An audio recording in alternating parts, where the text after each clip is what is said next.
That, of course, is Hall of Fame by The Script, and later today the band's frontman Danny O'Donoghue will join a gathering of other musicians, songwriters and composers at Leinster House seeking support for legislation to protect their livelihoods against generative AI.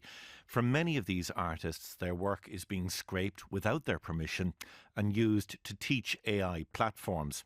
Sinn Féin has tabled legislation which would ensure fair remuneration, licensing, opt-outs and legal protections for creators. And Danny O'Donoghue, songwriter and lead singer with The Script, is with us in our studio. Good morning. How are you? Welcome.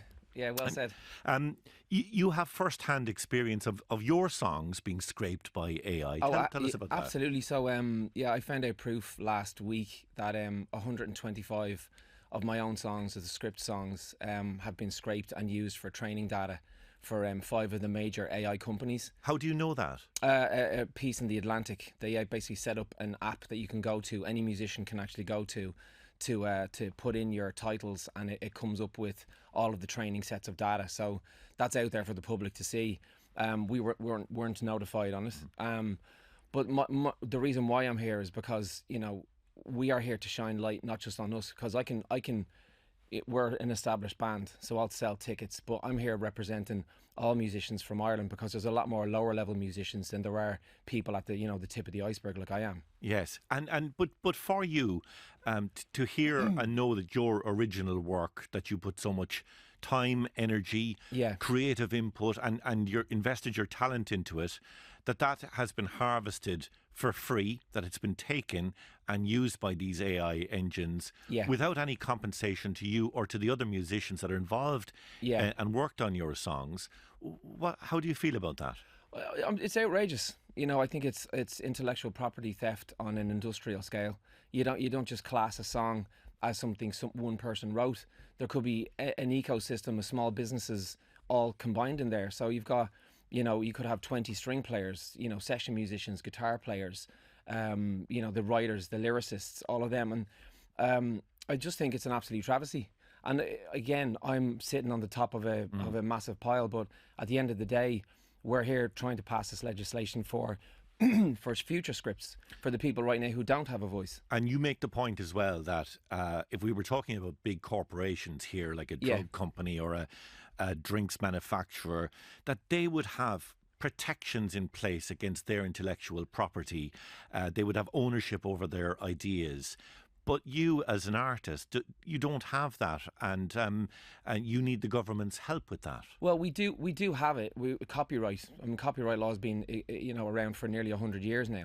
But our main point is that musicians have spent a lifetime creating music, not lobbying for power or money. And if this was Coca-Cola and we stole their formula, you could be damn sure that we'd be brought straight to court over it. Same thing with a powerful drug company. If this was a patented drug, the same thing would apply. So, what we see now is with generative AI is you've got nearly 80,000 songs being brought to the marketplace every day. So what it's doing is it's diluting the market. It's covering over all these amazing new artists that are out there.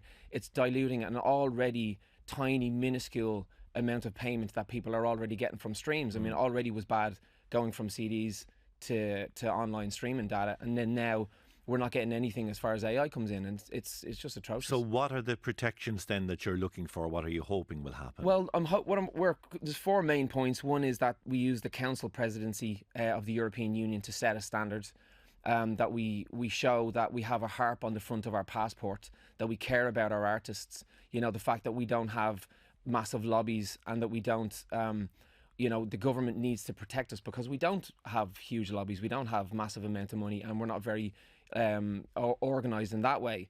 We're trying to set a precedence here, host a conference about copyright and AI. Second point would be to bring in new laws about fair pay, proper licensing, the opt-out rights, which is very, very important. Right now, it's just they will take your data regardless whether you like it or not. So we'd like that changed. So that the training data that we can they need consent for, and we can get compensation. The third point would be that right now no public funding goes towards AI generated content, humans only. At the end of the day, if we're not looking after humans, what are we doing? What is the government there to do? It's not there to look after robots, it's there to look after humans. And for fans of music then, I mean, do you want them to speak up as well? Because I'm sure most people don't want to be listening really to music that's generated by AI. They want real people and they want the stories behind the music. It's a tale as old as time. Is find out your local TD and start banging onto them, email them, text them, get across the board. Again, we're optimistic about today, but we're realistic in that if the motion doesn't get passed, what it has done is it set out a clear line in the sand for those who are against musicians in Ireland and those who are for musicians in Ireland. And I really appreciate Sinn Féin coming to the table to do this for us, because again, we'd love full unilateral support on this, but what do you think will happen? I mean, have you had any indication that you will get support? We don't have. To be honest, I'm only kind of late into the campaigning stage of it. But what I suspect would happen would be, I don't think Fianna Fáil or Fine Gael with the coalition, that they're going to want to tie their hands before they have to negotiate on the actual real bill which is coming down the road with the rest of the European Union.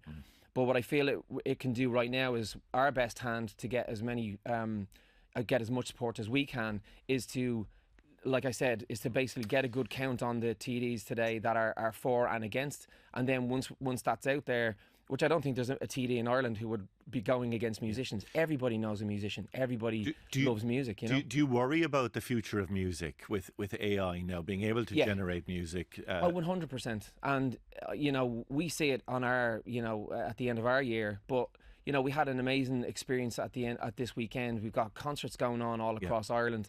You've got Dermot Kennedy, the first solo Irish act, ever to play 2 nights at the Aviva. These people won't be here anymore. So you can say goodbye to the music industry as a whole, the culture, society, the things that really make, and believe me, I've travelled around the world. We're known for our music. Yeah. That's what we're known for.